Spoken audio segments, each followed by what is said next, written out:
Hi everyone, welcome to our idea talk. Today we're here with Paulo Nunes from Two Impulse and Robo.AI, CEO of both of those companies. Paulo, thank you so much for accepting being here with us today. Thank you for the opportunity, Yeah, you're welcome. Vanessa. So before we start talking about artificial intelligence and automation, let me just remind everyone that you can leave your questions for Paulo and at the chat box. So at the end of our talk, Paulo may answer some of them. And so I think we're ready. Paulo, you ready? Ready.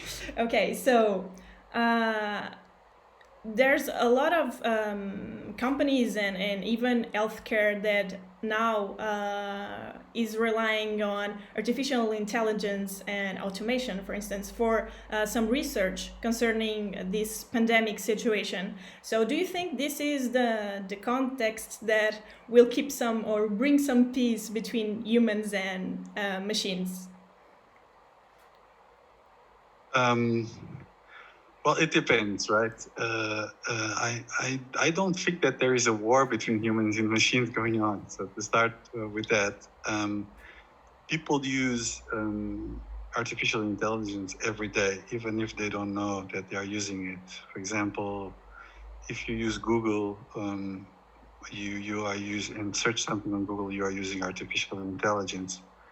If you buy something on Amazon or some online shop, you usually are recommended products based on some artificial intelligence algorithm. So you basically are in contact with it every day, even if you don't realize it. If you use Google Maps, for example, there is AI there. There is AI in most things that we use on a daily basis. So I don't think that there is a war between humans and machines or AI. There is some. I see that there is obviously some concerns, and we can talk about those concerns. Are I've those about the data? The machines are well, they receive a lot of data from us, and is that what concerns people, or is it the ability for there reasoning all the data? there's there are a lot of concerns around AI, right? But I think that so let's put it in a simple way. AI is technology.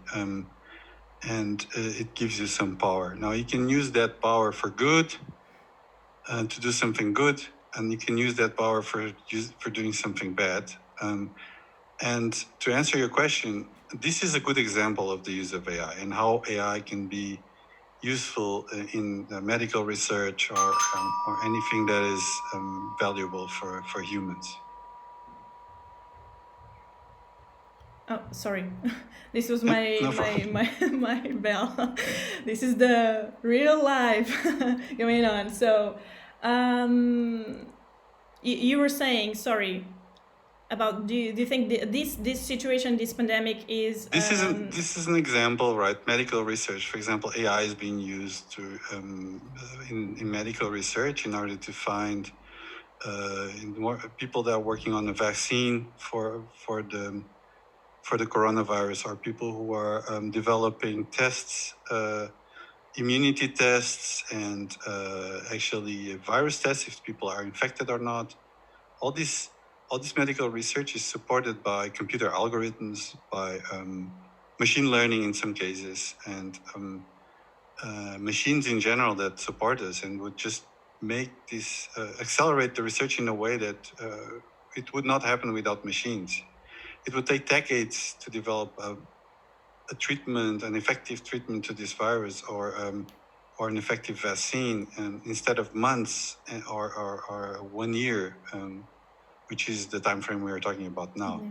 Do you think this technology, because that's what it is that you're talking about, is something that is it a must-have more than a nice-to-have nowadays? AI, Yes. I think it's a must-have, right? So I go back to what I said at the beginning. Many people don't realize it, but we are depending on it now, on technology in general, and on AI in particular, in our everyday lives.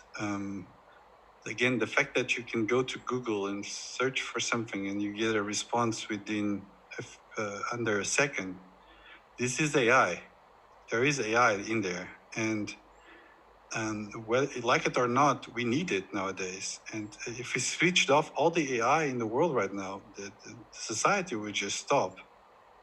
And Not mentioning the internet and technology. And for instance, So even we need it. as users are somehow demanding it, aren't we?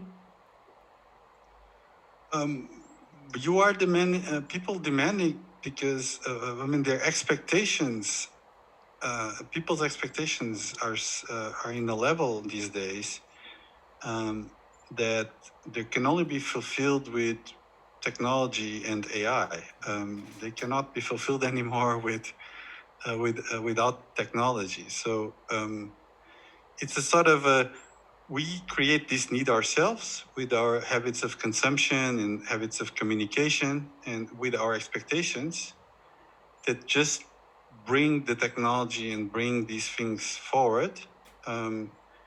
With this behavior, we just bring the technology forward and the research forward, everything forward. So the people demand this, and even if they don't do it explicitly, they do it implicitly in the way they behave. And even if they still have some concerns, maybe it's because people even if don't. they have some concerns. Yeah, maybe it's because somehow they don't understand what exactly is artificial intelligence or automation. Do you think so? That might be some lack of information about these technologies.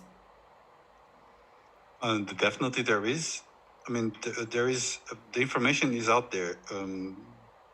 The challenge is to understand it, to understand the information.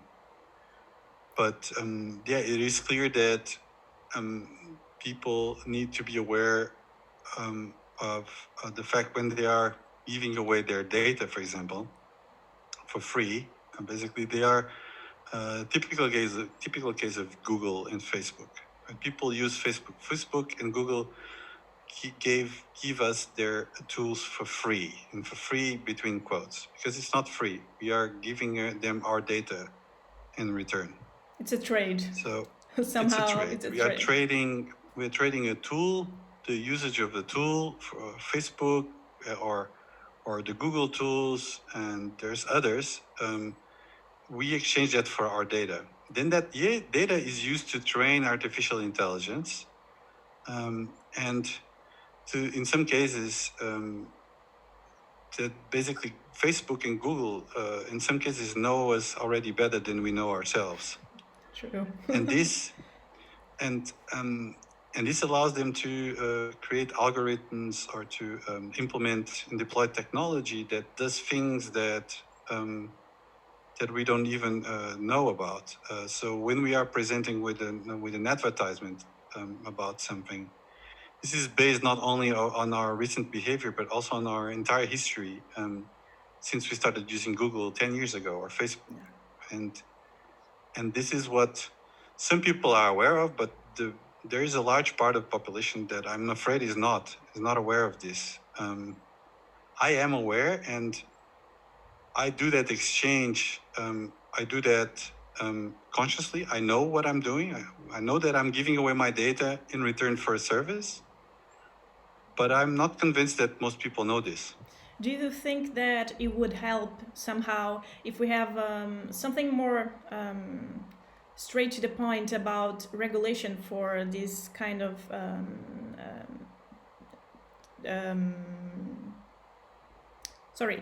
technologies? You mean regulation or transparency in the way your data is being used? Yeah, probably both of them. I believe, yeah, I think yes. More than regulation, we need transparency. I think regulation has evolved a lot in the last couple of years with the new GDPR rules. So we need to agree with that our data is being used now, and this is a great step in that direction. That before your data is used, you need to agree. But what that does mean in practice, that people just are agreeing with things all the time without reading them. So if you go to a website, you get all these pop-ups. You need to agree, but you just click everything away, so it gets off your face. But you don't actually read what you agreed with. So I'm not sure this raises awareness. Do you I think think it's the role for companies that use AI or automation, both of them? Do you think it's their role to bring some clarity about what is it about? Whose responsibility is that, or is it for the users to understand for themselves? I think that there's three aspects there. Number one is regulators, the state or the governments should impose regulations that enforce transparency. And I don't believe we are there yet. I think we have regulations now, and you ask for people to opt in and say, yes, I agree that my data is being used, but I'm not sure that people are really aware of what they're doing. So we need more transparency. More transparency. Your data is being used in this way. I am going to make money with your data. Do you agree with that? Right? I'm sure most people would click no, but no, they just say yes. I agree. Go away. Right? But if they That's one click thing. no, there's the other way around because they will, well, they stop having all the facilities and all the resources they're so, used to. So how do you so, manage the, that? so there is a regulation, and the regulation should be more explicit about transparency. That's my opinion, right? Then there is education. People should be educated and somehow to get a better feeling for this. So the level of literacy should be improved. People should be more aware, and companies should have also some conduct that is more ethical, that does not hide these things. So I think all of them need to play a role in making this more transparent. Okay, so let me bring us back to pandemic, for instance, Yeah. and talk about. I don't know if you can talk a little bit about your Cosibot project. How is Sure. it working, and how do you have applied your technology for this situation? So Cosibot project has been a great experience. It's a way of bringing reliable information to people. So there's a lot of noise out there, fake news, misinformation, facts that are not checked. We try to bring information from different sources and get one source of truth that people can rely on. So we are not bringing opinion from different places. We rely on particular sources of information that we consider reliable. And then we are basically retraining the system every day with using based on the questions that people ask, and improve it, continuously improving. So we are collecting the data, but this is a non-profit project. So we are not collecting the data for profit to make money. We are collecting the data because the data is useful to make the AI better and better. Yes, it's been a good experience to see what kind of questions people ask and what kind of information is actually useful for people. Because one thing is what you think people are concerned with, and what Cosibot allows us to understand is what people are really concerned with. And this is a great tool for listening to the voice of citizen to understand what are their problems. And where do you think it's the limit? I mean, when does technology stop and enters the real human interaction? How does this both work together? When should You mean in artificial? you mean in the Cosibot project or in No, I general? mean in having this particular case of Cosibot. Mm-hmm. Where do you think Right. Because it's a human concern, everything that leads to Cosibot. So when enters here the human experience for itself? The Cosibot is not an expert in medical affairs. The goal is not to create an advisor that replaces a doctor or anything. So as soon as it becomes a bit more than just answering straight questions, as soon as a little bit of skill, medical expertise are required, it should be be handed over to a specialist. I mean, the Cosibot stops there. Stops at being a source of information, a good one, reliable one. But as soon as we get to that level where, okay, this is do we require here medical skills or medical doctors' experience? We don't. We stop. Cosibot stops there. And I mean that leads me to the a more wide question, that is, okay, so in health issues and about healthcare, you have a tool that leaves some information, and then you pass it on a human that has the knowledge and Right. for it. Do you think that as well, or also like healthcare, there's other situations in our lives that can apply? So are there some specific areas on people's lives that Yes. Artificial intelligence can't enter? Cannot enter or can? Can't. Cannot. Okay. Cannot. So that's a difficult one. Sorry. So where does the artificial intelligence stop, really? I mean, let's focus on one case now, the medical situation, right? We believe also at Robo.AI, we believe in. We don't defend that AI will replace the humans. We think, at least it's our approach, that AI should be used to help humans and should be used to complement and augment human intelligence. So in this particular case, for example, a doctor could use AI, use a system that helps the doctor finding the right treatment for a certain problem, right? A doctor, the knowledge that a doctor has is limited.